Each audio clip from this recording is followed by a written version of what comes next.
대로 하나님이 원하시는 길이다 하는 이런 제목으로 말씀을 살펴보고자 합니다. 쉽게 말해서 하나님께서 원하시는 길이 오늘 무엇이었는가? 오늘 본문에서 다름 아니라 십자가의 길이었다 하는 사실입니다. 예수님께서 이 땅에 오신 그 목적이 어쩌면은 십자가를 지시는 것, 이것은 피할 수 없는 꼭 필요한 일이었다 하는 사실입니다.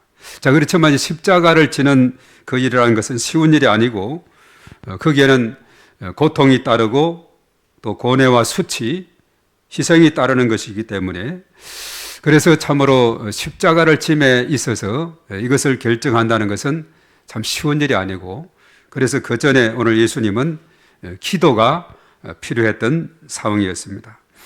그래서 예수님께서는 제자들과 함께 목요일 밤 유월절 만찬을 하게 됐죠. 그것을 이제 최후의 만찬이다. 또 거기에서 성만찬이 또 제정되기도 했는데 그리고 나서 이제 예루살렘에서 어디로 갔었느냐?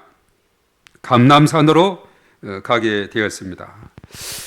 여기서는 이제 감람산이다 이렇게 말씀을 하고 있죠. 그런데 이제 마태복음에서는 겟세마네 동산으로 갔다 이렇게 이제 표현을 하고 있습니다.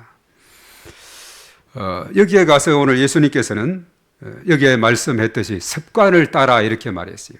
습관을 따라. 십자가 고난을 앞두고 습관을 따라서 감람산으로 예수님께서는 기도하러 가셨다 이렇게 말씀하고 있죠. 그래서 이 감람산의 이치는 예루살렘 동쪽 기드론 시내 건너편에 있는 산으로 감람나무가 거기에는 많았다 했습니다. 올리브 나무다 이렇게 일종 이야기를 하고 있죠.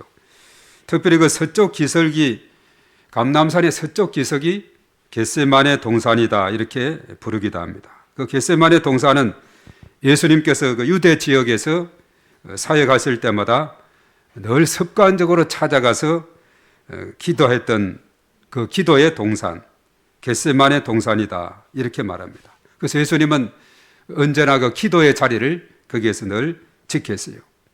자, 그러면 이 겟세마네라는 그 뜻은 뭐냐? 기름을 짜는 틀이다, 기름을 짜는 기계다 하는 이런 의미가 담겨 있어요.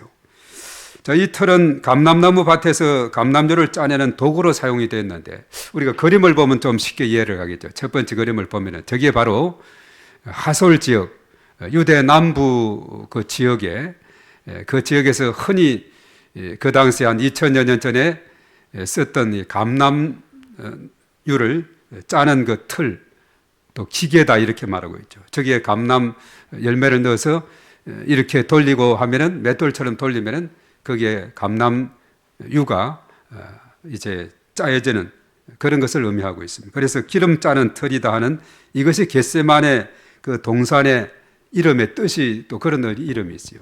상당한 그 연관이 있는 겁니다. 겟세마네다, 기름을 짜는 틀이다.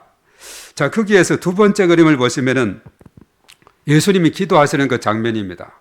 오늘날에도 그 겟세마네 동산에 예수 기념교회를 세워놨어요. 그 앞쪽에 보면은 저렇게 이제 예수님께서 기도하는 장면을 저렇게 만들어 놨습니다. 저것을 이제 사진 찍어서 올린 것을 했는데, 예수님의 그 기도 장면을 보면은 엎드려서 아주 이렇게 간절히 기도하는 이런 모습이 저기에 담겨 있는 것을 우리가 보게 되는데, 바로 예수님은 그래서 저렇게 늘 겟세마네 동산에 가서 기도하는 그런 그 모습을 여기에서 기록을 하고 있습니다. 자, 이제 오늘 그림은 다 봤어요. 두 개의 그림이 있었는데 우리가 유독 예수님의 기도 이 장면이 마태복음, 마가, 누가복음, 공간복음서라 그러죠. 세 곳에 다 기록이 됐는데 유일하게 특별하게 언급된 것이 있는데 예수님이 기도하실 때 핏방울같이 보이는, 땀이 핏방울같이 보이는 현상이 누가복음에만 기록하고 있어요. 오늘 읽은 본문에만 기록이 되고 있습니다. 어떻게 기도했길래 땀이 핏방울로 변할 수 있었을까? 그래서 성서 몇몇 학자들은 의학적인 근거를 들어서 예수님이 기도하실 때 땀이 핏방울이 된 것은 왜 그럴까? 의학적으로는 그것이 혈안적이다, 또 혈액땀 분비증이다 이렇게 이제 설명을 하기도 합니다. 이것은 뭐냐면 땀샘 주위에 그물과 같이 생긴 혈관이 스트레스나 여러 이유 등을 통해 수축이 되었다가 이완되어 파열될 때 피가 땀샘으로 흘러가는 현상이다. 하여튼 뭐 의학적인 용어로 그렇게 말한다 그래요. 쉽게 말해서 땀샘에서 많은 양의 땀이 나오면서 피가 피부 표면으로 이렇게 밀려 나오는 이런 현상을 바로 의미하고 있다. 이렇게 설명하고, 또 다른 학자들은 땀이 핏방울 가치라고 이렇게 말했죠. 이렇게 가치라는 표현을 쓴 것처럼 정말 그것은 간절하게 절박하게 기도하는 그 모습을 이야기한 것이다. 그만큼 예수님은 그야말로 온몸을 쥐어 짜듯이 간절히 하나님 앞에 기도한 것이 바로 이 겟세마네 기도다. 이렇게 설명합니다. 그래서 기도할 때 땀이 너무 많이 나와서 흐르지 않고 피같이 뚝뚝 떨어지는 모습을 비유한 데서 땀이 핏방울같이 흘렀다. 이렇게 표현을 했다는 것이죠. 자, 이러한 예수님의 기도의 모습은 땀이 흐르는 것을 넘어서 그 땀이 피같이 보일 정도로 간절한 기도의 증거가 되고 있다는 거죠. 자, 그렇다면 예수님께서는 왜 이렇게 힘쓰고 애써 간절히 기도하셨을까? 자, 오늘 예수님의 기도하신 이유에 대해서 첫 번째로 상고하고자 하는데요. 우선 41절에서 이 말씀 보면 예수님께서 기도하는 모습이 아까 그림에도 나왔습니다마는 어떻게 했습니까? 무릎을 꿇고 엎드려서 기도했죠. 그래서 44절에 보니까 힘쓰고 애써 간절히 기도하시면서 땀이 땅에 떨어지는 핏방울같이 되었더라. 이렇게 말했어요. 자, 이처럼 예수님께서 이렇게 간절히 기도하신 이유가 무엇일까 하는 겁니다. 사실 예수님의 전 생애와 이제 공생애 이런 것을 통틀어서 볼 때 예수님께서 지상에서의 사역이 이제 이 밤이 지나면은 마지막 밤이 되는 그런 순간이거든요.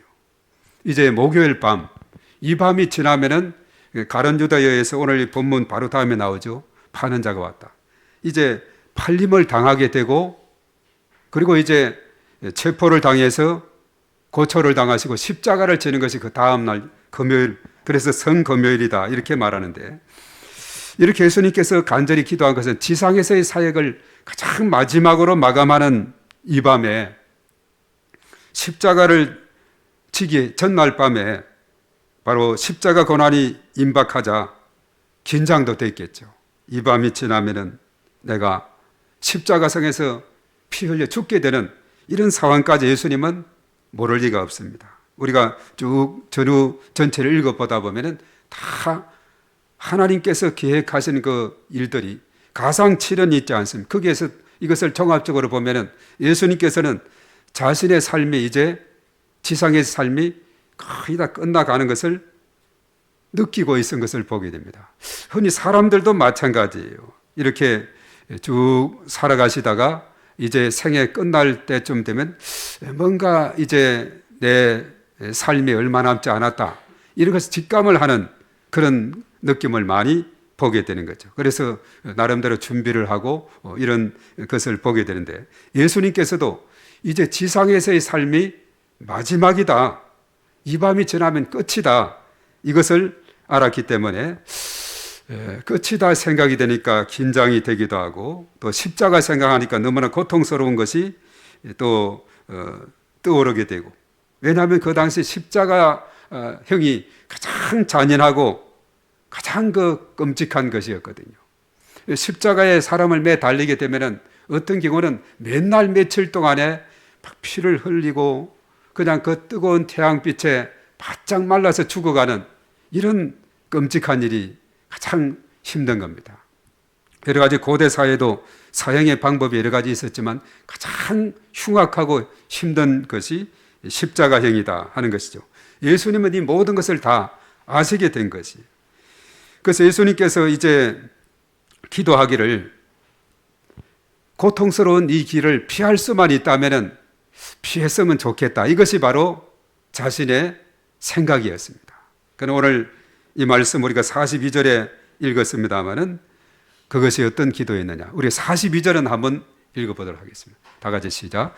이르시되 아버지여, 만일 아버지의 뜻이거든 이 잔을 내게서 옮기시옵소서. 그러나 내 원대로 마시옵고 아버지의 원대로 되기를 원하나이다 하시니. 예. 아버지의 뜻이면은 이 잔을 옮겨 쓰면 좋겠습니다. 이 잔이란 것은 십자가 지는 거거든요. 옮길 수만 있으면 옮겨 쓰면 좋겠습니다. 그러나 내 원대로 맛이 없고 아버지의 원대로 되기를 원합니다. 누가복음에는 딱 한 번 이렇게 42절에 기록이 됐는데, 우리가 마태복음에는 예수님께서 이런 기도를 몇 번이나 하셨는가? 3번을 하셨어요. 마태복음 26장에 나오는데 39절, 42절, 44절에 그렇게 기도한 것을 보게 됩니다. 이렇게 간절히 하나님 앞에 기도하고 정말 나의 계획과 나의 생각을 말씀하고는, 그러나 이것이 내 뜻대로가 아니라 하나님의 뜻대로, 하나님의 원하는 대로 되기를 원합니다 라고 하나님께 전적으로 맡기는 그런 기도를 하게 됐다는 거죠. 자, 이렇게 기도하게 되니까 그 다음에 43절에 예수님의 기도에 누가 와서 도와주느냐? 천사가 힘을 더했다, 이렇게 말씀하고 있죠. 예수님이 기도하실 때 천사가 도운 것처럼 우리가 기도할 때도 하나님께서는 천사를 동원해서 때로는 성령님을 통해서 우리를 기도를 도와주시는 줄로 믿습니다. 히브리서 1장 14절에 보면은 이 천사의 역할은 섬기는 천사다, 이렇게 말했어요. 섬김의 역할을 하는 거예요. 그래서 천사를 동원해서 그래 천군 천사 불말과 불병거 둘러친 척 보호하신다, 이런 표현이 있지 않습니까? 천사의 도움을 힘입게 되는 거예요. 그래서 우리가 성경 속에 볼 때도 아브라함이 귀한 손님을 대접했을 때 바로 그분들이 천사였는데, 그때 내게서 아들이 명년 이맘때 있을 것이다 하는 이런 축복의 소식을 듣게 되었죠. 그래서 천사는 여러 가지로 도와주는 그런 역할을 하는 것을 봅니다. 로마서 8장 26절에 보면은 성령께서는 우리의 연약함을 도우시는 분으로 언급되고 있어요. 우리가 마땅히 연약해서 빌바를 알지 못할 때 성령께서 우리를 위해서 간구해 주신다, 이렇게 말하고 있어요. 그리고 우리는 혼자가 아닌 겁니다. 하나님이 함께 하세요.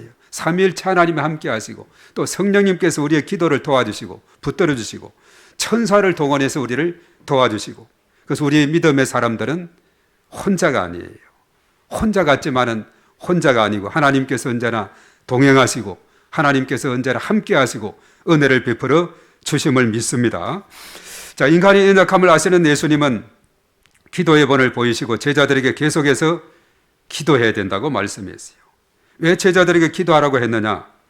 오늘 40절의 말씀에 보면은 유혹에 빠지지 않게 기도하라. 그리고 오늘 마지막 46절에는 뭐라고 했느냐 하면 시험에 들지 않게 기도하라, 이렇게 말씀했죠. 자, 이 말씀은 무엇을 의미합니까? 우리가 기도하지 않으면 유혹에 빠지거나 시험에 들 수 있다는 그런 의미가 거기에 담겨 있어요. 그래서 각 사람에 따라서 유혹에 빠지거나 시험에 들 수가 있다는 것을 우리에게 알려주고 있습니다. 그래서 예수님께서는 기도에 항상 힘쓰고 깨어 기도하라, 이렇게 말씀했어요. 왜냐하면 이것은 인간이 연약한 존재이기 때문에 그렇다는 사실입니다. 그래서 마태복음 26장 41절에는 그렇게 말했습니다. 시험에 들지 않게 깨어 기도하라. 마음에는 원여로되 육신이 약하도다.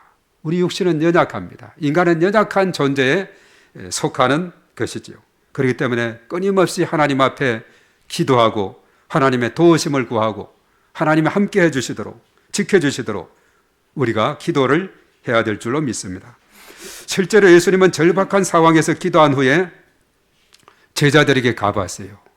그런데 제자들은 어떤 모습이었느냐? 오늘 45절에 잘 설명이 되고 있는데, 슬픔으로 인해서 잠들어 있었다. 자고 있은 거예요.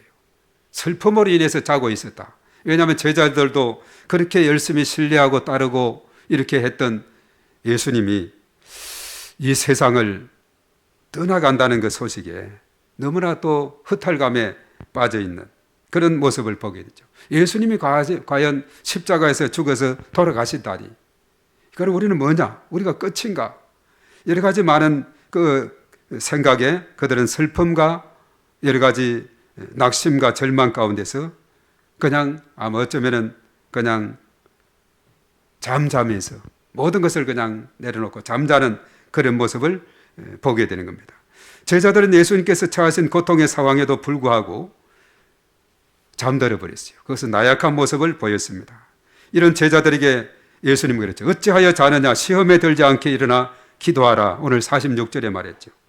제자들이 연약한 육신을 이기고 사명자의 길을 가기 위해서는 기도 외에는 다른 길이 없는 것입니다. 주님을 따르는 제자의 삶을 살려고 하면 감사하는 마음으로 기도하는 삶을 살아야 된다 하는 것을 우리에게 깨우쳐 주고 있어요. 예수님께서 기도하신 이유가 뭡니까?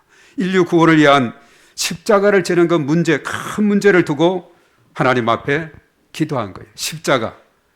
가능하면 이 잔을 피할 수만 있으면 좋겠는데, 그러나 그것은 내 계획이고 내 생각이고 이것은 내 생각대로 내 원대로 마시고 아버지 하나님 앞에 다 맡기는 그런 기도를 하게 된 것을 보게 돼요. 그래서 사실은 예수님께서는 하나님의 계획에 순종하겠다는 그런 표현이죠. 그래서 이제 예수님은 그 십자가를 지기로 결단을 하게 되는 것이죠. 하나님의 뜻이면은 아무리 힘들고 어려운 일이라도 피할 길이 없다. 그래서 거기에 순종하게 되는데, 그래서 예수님의 십자가의 의미는 뭐냐면 우리에게 구원의 길을 활짝 열어 주게 됐다는 사실입니다. 예수님께서 기도하시면서 중심 내용이 그랬죠. 아버지여, 만일 아버지의 뜻이거든 이 잔을 내게서 옮기시옵소서. 그러나 내 원대로 마시옵고 아버지의 원대로 되기를 원하나이다. 아까 42절에 읽었던 그 말씀입니다. 바로 여기 잔은 임박한 죽음을 의미하고 있고 십자가를 의미하고 있다 하는 것입니다. 자, 이것은 예수님께서 다 직감을 하고 있었듯이 성부 하나님으로부터 자신이 분리됨을 알았어요. 가상칠언 중에 하나였던 마태복음 27장 46절에 그렇게 했어요. 제9시점 예수께서 크게 소리질러 이르시되 엘리 엘리 라마 사박다니 하시니 이런 건 나의 하나님 어찌하여 나를 버리셨나이까, 이런 뜻이죠. 예, 다 이제 나를 분리시키는, 이제 하나님께서 나를 분리시키는 이런 것을 알고 있었어요. 십자가상에서 이런 엘리 엘리 라마 사박다니라고 그가 외쳤습니다. 그리고 사실 고린도후서 5장 21절에 보면 인류를 대신해서 죄인이 되신 일을 마음에 두신 겁니다. 예수님은 이 땅에 오셨지만 유일하게 죄가 없는 분이다. 요한일서 3장 5절에도 그런 말씀을 했죠. 히브리서 4장 15절에도 말했죠. 그는 죄가 없으시다 했습니다. 그런데 예수님을 죄 있는 모습으로 이렇게 한 그것이 어디 있느냐. 고린도후서 5장 21절에 하나님이 죄를 알지도 못하신 일을 우리를 대신하여 죄로 삼으신 것은, 죄를 알지도 못하는 예수님이신데 죄를 이제 우리를 대신해서 삼으신 것은 우리로 하여금 그 안에서 하나님의 의가 되려 하심이라, 이렇게 말하고 있습니다. 이렇게 예수님을 죄인처럼 하신 것은 죄 있는 우리를 용서해 주시고 우리를 대신해서 십자가를 지시게 되었다는 거죠. 세상 죄를 지고 간 하나님의 어린 양이 됐다는 겁니다. 그래서 구약 성경에서 잔은 진노를 상징하는데 예수님은 그 기도의 핵심이 그랬습니다. 예수님께서 자신의 뜻을 하나님 아버지의 뜻에 복종시켰다는 그런 의미가 거기에 담겨 있어요. 그래서 이제 마태복음에서는 3번의 기도가 있다고 그랬죠. 2번째 기도를 보면은 그것을 확실히 알 수가 있습니다. 마태복음 26장 42절에 이렇게 말했어요. 다시 2번째 나아가 기도하여 이르시되 내 아버지여, 만일 내가 마시지 않고는 이 잔이 내게서 지나갈 수 없거든 아버지의 원대로 되기를 원하나이다. 이것이 하나님의 뜻. 이 잔을 질 수밖에 없는, 이 잔을 마실 수밖에 없는, 또 질 수밖에 없는 것이 이것이 아버지의 뜻이다. 그러니 아버지의 원대로 되기를 원하나이다. 그렇게 말했어요. 예수님은 어떠한 대가를 지불하더라도 하나님의 뜻이 이루어져야 된다는 것을 2번째 기도에서 우리에게 확인시켜 주고 있습니다. 제자들이 자고 있는 동안 예수님은 3번째 동일한 말씀으로 기도를 하셨습니다. 그리고 예수님은 이제 곁에 제자들이 있었지만 여전히 제자들은 잠자고 있었기 때문에 여전히 예수님은 고독하셨어요. 그럼에도 불구하고 성부 하나님의 뜻에 따르겠다는 순종의 의지를 예수님은 보여주었다는 거죠. 그래서 이제 우리가 빌립보서 2장 5절에서 8절에 보면 예수님은 십자가를 지심으로 죽기까지 하나님께 복종하셨다, 이렇게 말하고 있어요. 그래서 예수님이 십자가를 지심으로 구약의 예언이 그대로 성취가 된 거죠. 이사야 53장 고난장이라고 그랬죠. 거기에 그가 찔림은 5절에 우리의 허물 때문이요 그가 상함은 우리 죄악 때문이라. 그가 징계를 받음으로 우리가 평화를 누리고 그가 채찍에 맞음으로 우리가 나음을 입었도다. 그 말씀이 요한복음 1장 29절에 세상 죄를 지고 가는 하나님의 어린 양이 되어서 히브리서 9장 12절에 이렇게 말했죠. 염소와 송아지의 피로 하지 아니하고 오직 자기의 피로 영원한 속죄를 이루사 단번에 성소에 들어가셨느니라. 자기의 피로 영원한 속죄를 이루어서 구약의 그 예언이 예수님 오시기 700년 전에 이사야가 예언했던 그 예언이 때가 되어서 성취가 되었고 이제 예수님께서 우리에게 구원의 길을 활짝 열어 주셨다는 겁니다.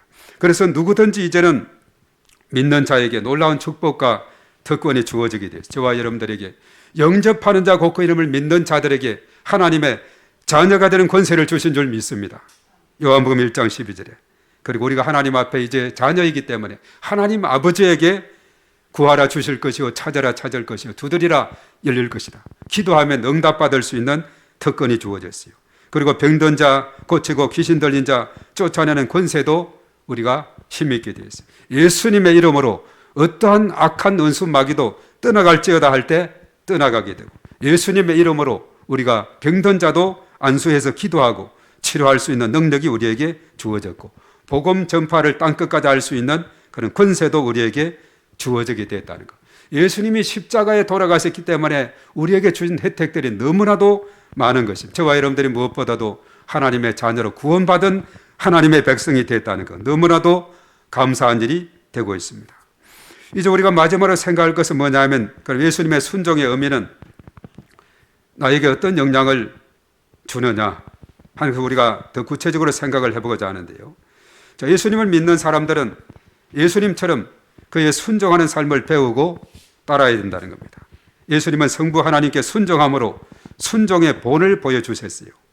예수님의 삶을 배우고 그래서 우리가 어려운 여건 속에서도 예수님처럼 순종함으로 살아갈 때 기도의 응답과 문제 해결 그리고 형통한 삶의 비결이 우리에게 열려지게 될 줄로 믿습니다.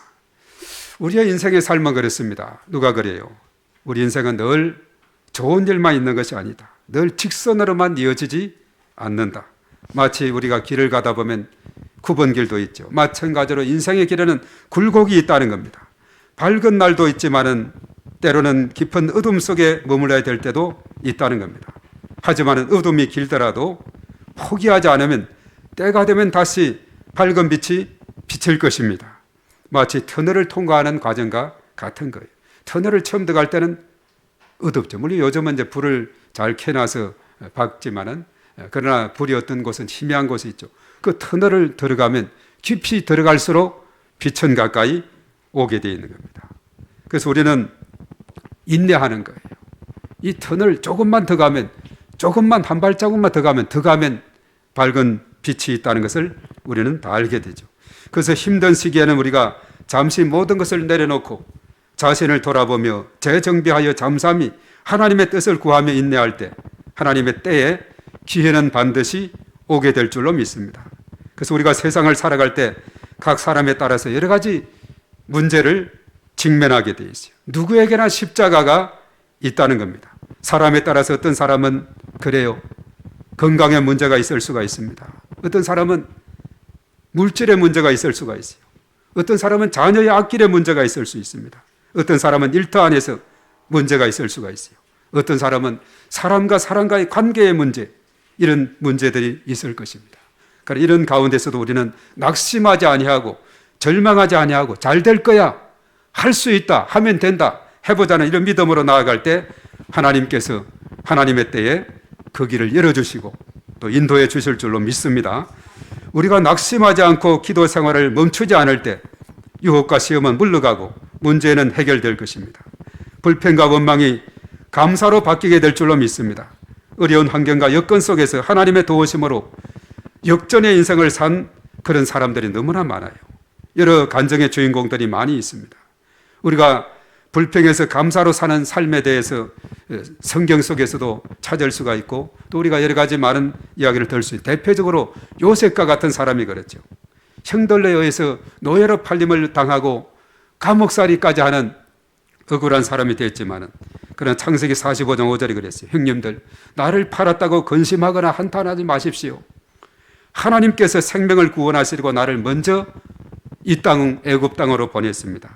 흉년 2년 차에 그랬어요. 앞으로 5년 동안 흉년이 있을 텐데 우리 다 가족들 다 먹이 살리기 위해서 먼저 하나님이 보내신 겁니다.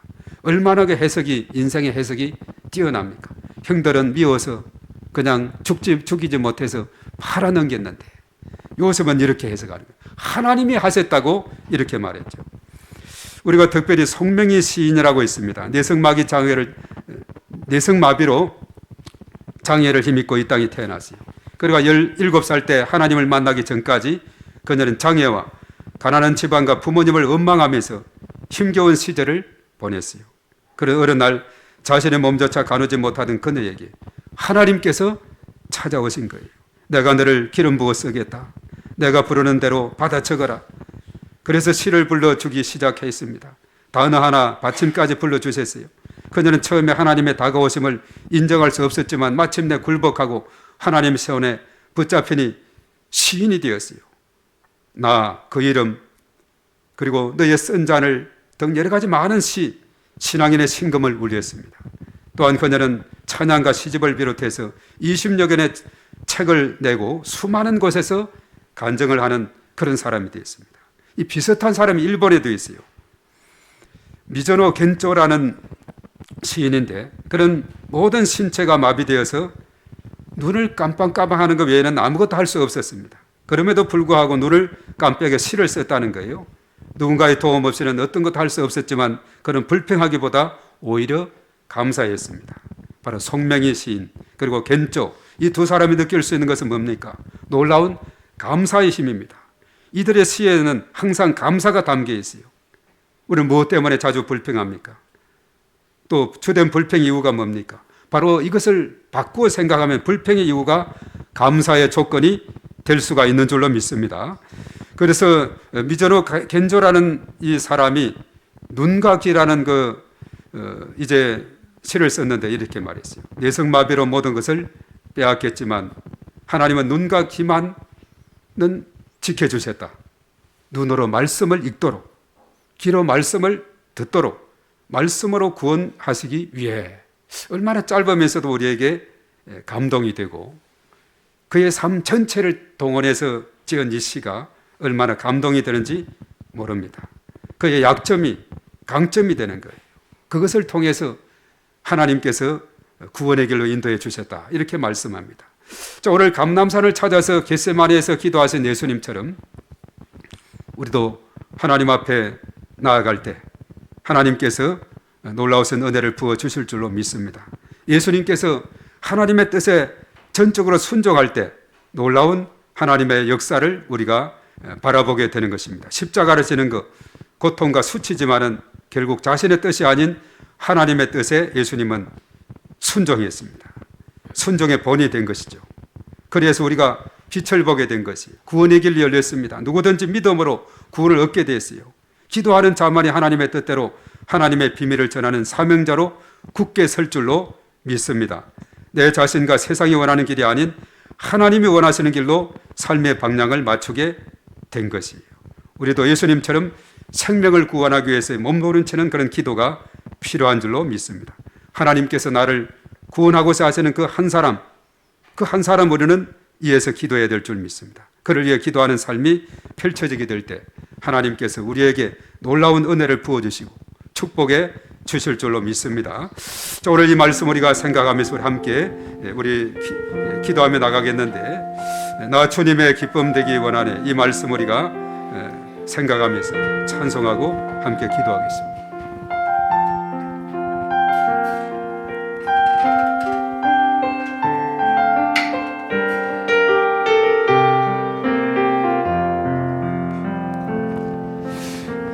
나 주님의 기쁨 되기 원하네. 내 마음을 새롭게 하소서.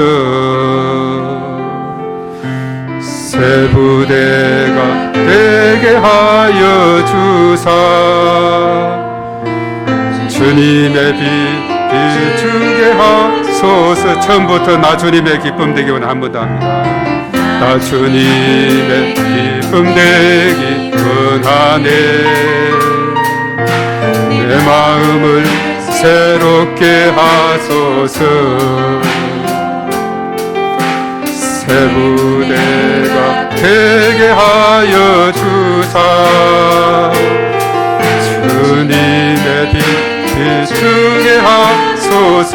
내가 원하는 한 가지, 내가 원하는 한 가지, 주님의 기쁨이 되는 것. 내가 원하는 한 가지, 주님의 기쁨이 되는 것.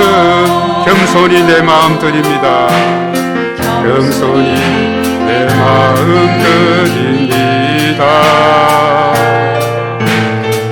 나의 모든 것 받으소서. 나의 마음 깨끗게 씻어주사. 주의 길로 행하게 하소서. 내가 원하는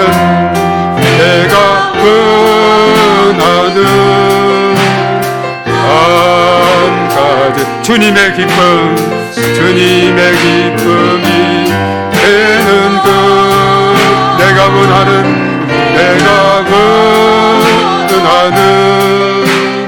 한 가지, 주님의 기쁨, 주님의 기쁨이 되는. 한 번 더 합니다. 후렴 한 번 더. 원하는 한 가지, 주님의 기쁨이, 주님의 기쁨이 되는 것. 내가 원하는 한 가지, 내가 원하는 한 가지, 주님의 기쁨이, 주님의 기쁨이 되는 것. 그렇습니다. 우리의 삶은 주님의 기쁨을 위해서 살아가는 그런 삶이 되어야 될 줄 믿습니다. 오늘 이 말씀 우리가 생각하면서 오늘 예수님처럼 내 뜻대로 마옵시고 주님의 뜻대로 되기를 원합니다.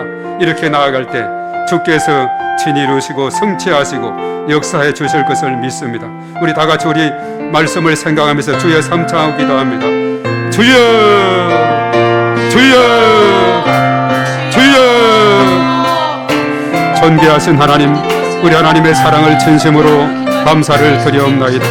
우리 하나님께서 친히 함께 하셔서 독생자 예수님을 이 땅에 보내주셔서 십자가상에서 죽기까지 저희들을 사랑하시고 구원해 주심을 믿고 감사를 드리옵나이다. 참으로 예수님께서는 십자가를 지는 일이 너무나도 힘들고 고통과 수치의 그런 앞침이기 때문에 할 수 없으면 이 잔을 취하기를 원했지만 그러나 내 뜻대로 마옵시고 아버지의 뜻대로 되기를 원하나이다 하고 하나님 앞에 기도했습니다. 하나님 아버지, 예수님이 십자가 지는 것은 참으로 일찍이 이사야 선지자를 통해서 이 땅에 700년 전에 예언을 했던 바고 그것이 때가 되어 성취가 되어서 이전에 예수님이 이 땅에 오셔서 십자가를 짐으로 말미암아 영원한 속죄를 단번에 이루게 주시옵시고 누구든지 예수님의 피공로지에서 영원한 생명의 길로 나아갈 수 있게 되고 영접함으로 하나님의 자녀가 되고 기도에서 응답받고 이제는 복음을 전하고 기기를 지시를 쫓아내고 백만을 쫓아내고 이제는 제 놀라우신 날의 가운데 우리가 살아가는 복된 삶을 살아갈 수 있도록 인도하신 것 너무나도 감사를 드리옵나이다. 하나님 아버지, 저들로 하여금 이제는 예수님을 따라 살아갈 때 우리의 삶은 때로는 힘들고 어려운 일이 앞에 놓여 있고 십자가가 앞에 놓여 있다 할지라도 어떠한 것이라 할지라도 우리는 당당히 승리하며 나가는 놀라운 역사가 일어나게 될 줄로 믿습니다. 내 힘이 아닌 주님의 힘으로 주님의 능력으로 나아갈 때 능치 못하심이 없는 줄로 믿습니다. 주님께서 우리와 함께 하시고 은혜를 더하여 주시옵소서.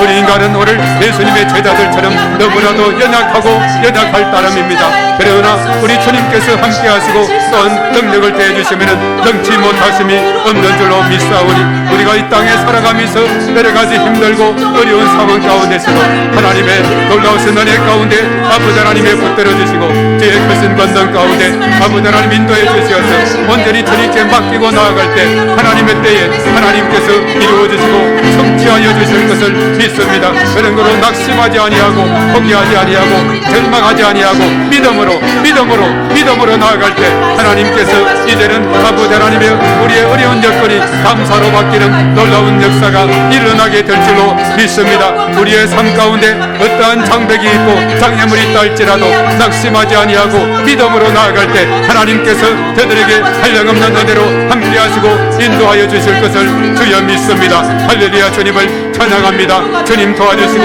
하신 권능으로 아버지 하나님 인도하여 주시옵소서. 충만함으로 은혜를 더하여 주시옵소서.